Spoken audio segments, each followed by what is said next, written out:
Hello folks, lots of you are used to seeing new car reviews on my channel, and this one's a little bit different. Not only is it a used car and not a new car, but this one is ours as well. My wife's off in the Tesla today, dropping some stuff off at the accountant's, and I thought what better time than to jump in the little Seat Mii and give you a little bit of a review on it.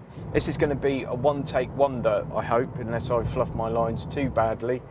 But just want to give you a real sort of down-to-earth, real-world review of this car and what it's like to live with in the real world. By the way, I should tell you up front that I'm not someone that if I own something or possess something, it must be the best thing in the world and I need to defend it like my life depends on it. I will tell you everything I like and dislike about this car extremely honestly, because that's who I am. So this was a really cheap car. In relative terms, it's a 2021 car with 26,000 miles on it. It was just over 9 grand, and I think it looked like fantastic value. Only one owner with the car previously. It is very much a no frills car, but if it's a second car for you or for your family or for your business, whatever it might be, you could do a lot worse than one of these things. You could pay a tiny bit more and get something like a used ID3, a BMW i3, something like that. But this actually suited me down to the ground. One of the things I love about this car is it's so tiny. We've got a 2-car drive really, maybe a 2.5 car drive, if you look at it in the right light.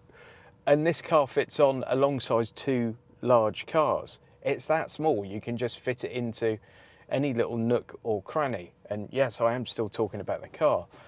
When you go and park at Tesco's or something, you sort of double take a few times at first because you think you might be straddling 2 spaces because the lines either side of the car are so far away. But it's just that small. Despite that, I had my friend Dennis in the car the other day, and Dennis has been in a few of my videos. Neither of us are the most slender of chaps, I think it's fair to say. We have both visited the pie cupboard on one too many occasions, and sitting in the front of this car actually is completely comfortable. You know, no issues with it whatsoever. Didn't feel like we were on top of each other, which you can sometimes in larger cars than this. The space is very well used. In the rear, however, you know, there's not a great deal of legroom. When you've got the driving seat in my normal driving position, you haven't got tons of legroom in the back. So you wouldn't want to go 4s up with 4 adults in this thing, just because everyone would be really squashed. It'd be fine if you're just doing a local trip, but if you want to do something a little bit longer, people would become agitated very quickly. With kids in the back, it's fine. You know, it really is fine. It's only 2 seats in the back rather than 3, so just keep that in mind. But it's all the better for it, because if you haven't got a lot of leg room, the last thing you want is a 3rd pair of buttocks squeezed in between you on that back row. In terms of the interior, it's very utilitarian. Now, I've made a couple of little quality of life upgrades in here already, and there's a video about that, which a link will pop up in a second, I hope, above my head somewhere. And I'll also put a link to that video at the end of this one, so I encourage you to go and watch that, because a couple of little quality of life upgrades have made a massive difference to my quality of life with this car. They might seem silly and trivial, but they really do make a difference. But as standard, you've got a very basic sort of little colour screen display here with Bluetooth audio, Bluetooth phone connectivity, DAB radio. So you've got everything you need really, and as standard you get a little phone cradle to put your phone in, and you can sort of use that as a sort of pseudo infotainment system. There's a really handy USB socket for it as well, just behind where that phone cradle is, so you don't have to have cables trailing all over the car. It does have its limitations though, and I soon got fed up with it. Took me about 10 minutes, I suppose, to get fed up with it, and I decided to get this CarPod Go unit and replace that phone cradle with a MagSafe charger. I've got an Apple phone, so I've got an Apple MagSafe charger up there now. So all that's in that video if you want to check that out. But don't buy this car for its infotainment options. Bear in mind as well that this is the kind of car that you'll mostly, you know, nip into Lidl in, or, you know, doing local errands. It's not a car you're going to probably take on too many long journeys. Now, one of the things that really attracted me to this car over some others is just how efficient it is. And when you've got a car with a small battery, efficiency is probably as important as it is in any car, if not more so. And this is mightily efficient. I mean, the claimed range on it is 160 miles or 162 miles, something like that.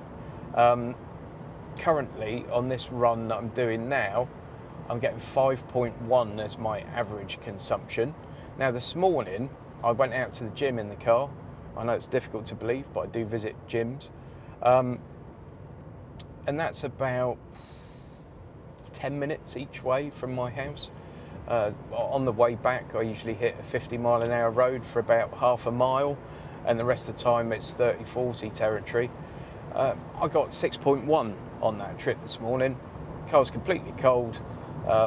It is the summer, but it's a British summer, so yeah, it's not particularly warm today. Currently it's 18 degrees outside, and it's capable of that kind of efficiency. I have seen that average consumption as high as 6.8, and the lowest I've ever seen it is 4.2.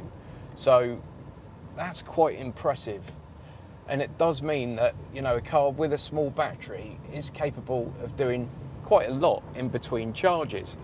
Now, obviously, I've got a home wall box, so I charge from home. It's no drama to do that whatsoever. And in this car, because it has got such a small battery, it costs you next to nothing to charge. I'm on Octopus Energy. I'll put a link to that in the description, so if you want to swap, we both get 50 quid. But the overnight charging rate at the moment is 7p a kilowatt, and the battery in this car is like 32 kilowatts. So work that out for yourself. I mean, this car will probably never get below a 15% state of charge, because I don't like getting electric cars on a low state of charge, because it's, you know, fairly damaging to the battery, etc. So I'll always keep it above 20%. Even in extreme circumstances, really, I'd keep it above 20%. And with this, I'll probably only ever charge it up to 80 or 90. I'm never really, I can't foresee a time when either myself or my wife will be doing a long journey in the car. So I don't think there's ever any point to charge it to 100 at home. So if you look at that 20 to 80%, I don't know, it's probably costing like £1.50 to charge it up. And we're charging this car maybe once every 2 weeks. Obviously, I've quite often got a press car in, so at that point, I'll just use the press car and my wife will use the Tesla, or this. But this car's not getting really regular use. It is literally just there for when we need 2 cars, and we don't have 2 cars. But I have to say, there are also times when this and the Tesla are sitting on the drive, and I could take either, and I take this. And that's just because it's so much more fun around town. It's just so much more nimble. You can chuck it around a bit. There's something, I don't know, there's certain arrogance, I think, that comes to driving what a lot of people would consider to be a bit of a poo car. Just a little roller skate of a car. There's a certain, I don't know, freedom or something that comes with it. I don't quite know the words I'm trying to spit out, but it's just fun. You can park it anywhere. It's just easy.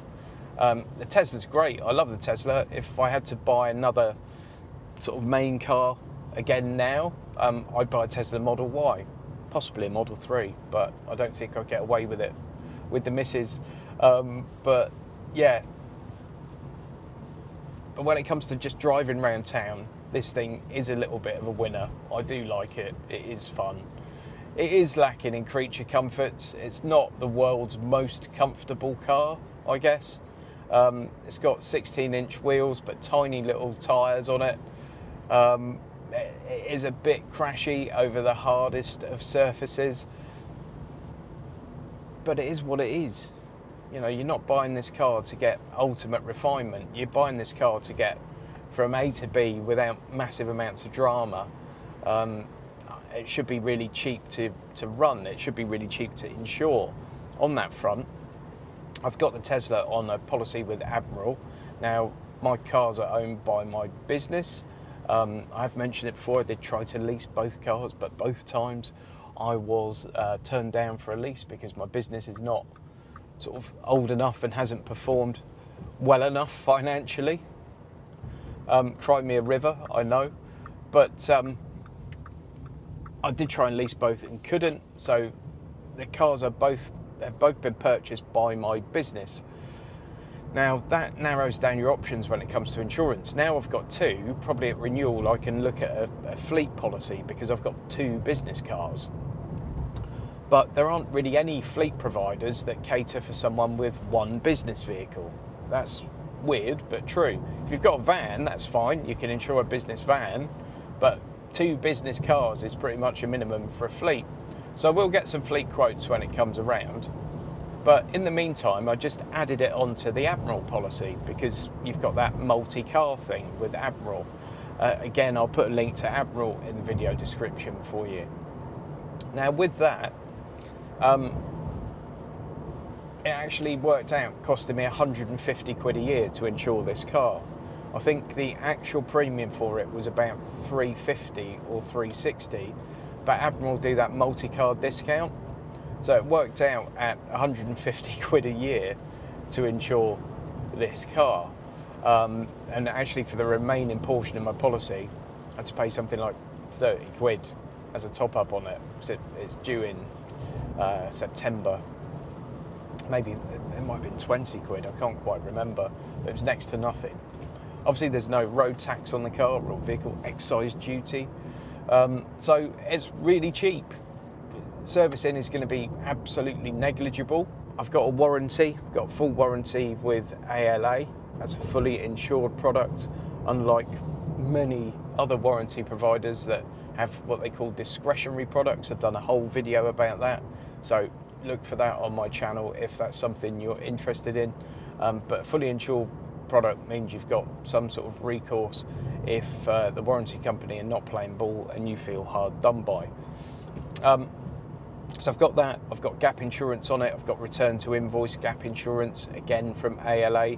Don't forget you can use that code 𝐺IM10 to get 10% off products on ALA insurance, ala.co.uk. So if the car's written off, I don't have to worry too much about what's going on depreciation wise in the market, although I feel like this car's had by far its biggest hit of depreciation at 3 years old. Because if the car does get written off in say 2 years, well, the gap insurer will step in and make me whole again. They will pay up to the up to the invoice amount that I originally paid. So I feel like my bases are covered on this. It's a car that's going to cost us perhaps 30 or 40 quid a year to fuel, and electricity is fuel in this car. So it's perhaps going to cost us 30 or 40 quid a year. It's going to cost me 150 quid a year. Let's say it's going to cost 250 quid a year to insure, because insurance is going up all the time. Servicing is going to be next to nothing. The tyres are teeny tiny, so I can't see they're going to cost very much. And it's got a battery and a motor. It doesn't have loads of oily bits. There's really next to nothing to go wrong.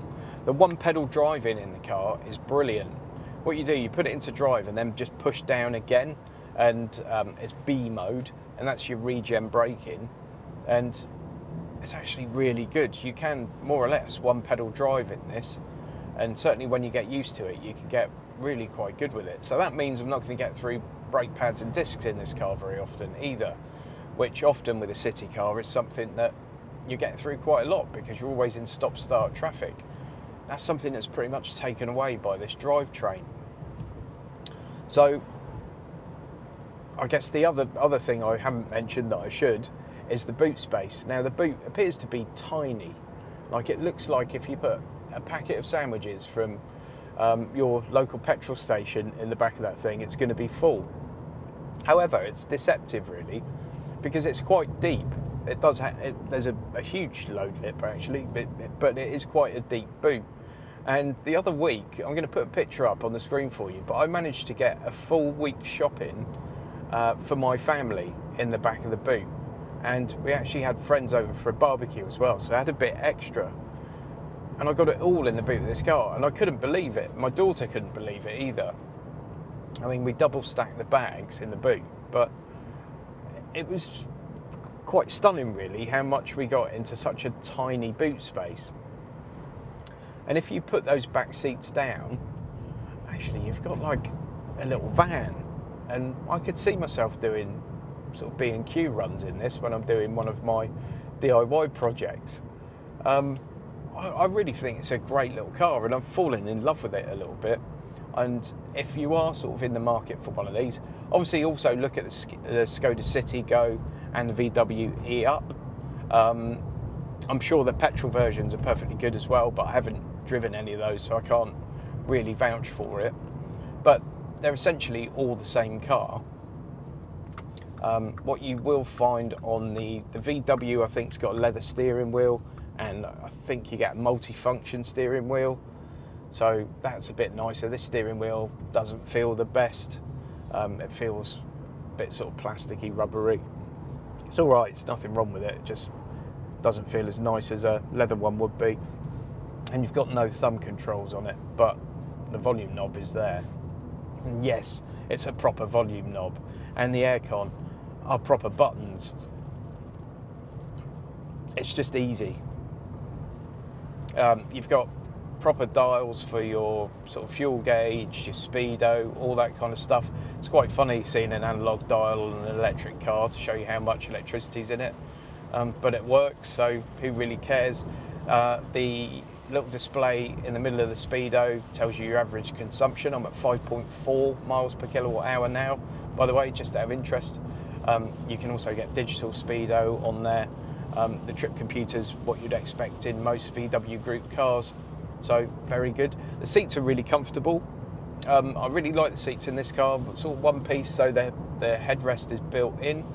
But yeah, just a nice comfortable seat. There's no lumbar support or anything, as you might expect, but the lower lumbar region is actually far more cosseting than you will get on something like an MG4, and quite a lot of new cars actually. It still amazes me how many fairly premium cars don't come with lower lumbar adjustment, especially when we're in a country that's filled with people with back issues. But maybe a world that's riddled with people with back issues. So the lack of lower lumbar adjustment's not really a problem, because the seat is just really quite decent. And yeah, I just enjoy the car. I think it's a nice, fun little thing to have. And this was always intended to be a chisel, you know, a tool to do a job with. It is a business vehicle primarily, and it's here to help us run our business, but also, you know, it's being used as our second family car at the same time, and it does both things really well. I like it. I hope you found that interesting, folks. Completely different kind of car review for me. I'm not doing all the normal stuff, and I'm sure I've absolutely rambled on for quite a lot of it, but that's the reality of living with this car, and that's something I wanted to get across, and I think it's probably a better way of doing it than some formulaic car review video where I'm standing in the woods sort of pointing at the boot and what have you. So I hope you've enjoyed it. I've been driving this car now for, well, we've put about 500 miles on it, I guess, so it's had enough of sort of my time behind the wheel. I've had enough time behind the wheel of it to give you some real insight into the car, and I would thoroughly recommend one to anyone really. One thing I haven't mentioned actually is the fast charging speed, and that's something that isn't that good. I haven't fast charged it, I probably never will, so I can't really see a time when I'm going to be doing a journey in this car that requires fast charging, i.e. a long journey. But I think the maximum charge speed is 40 kilowatts. So, you know, it's not going to be all that rapid.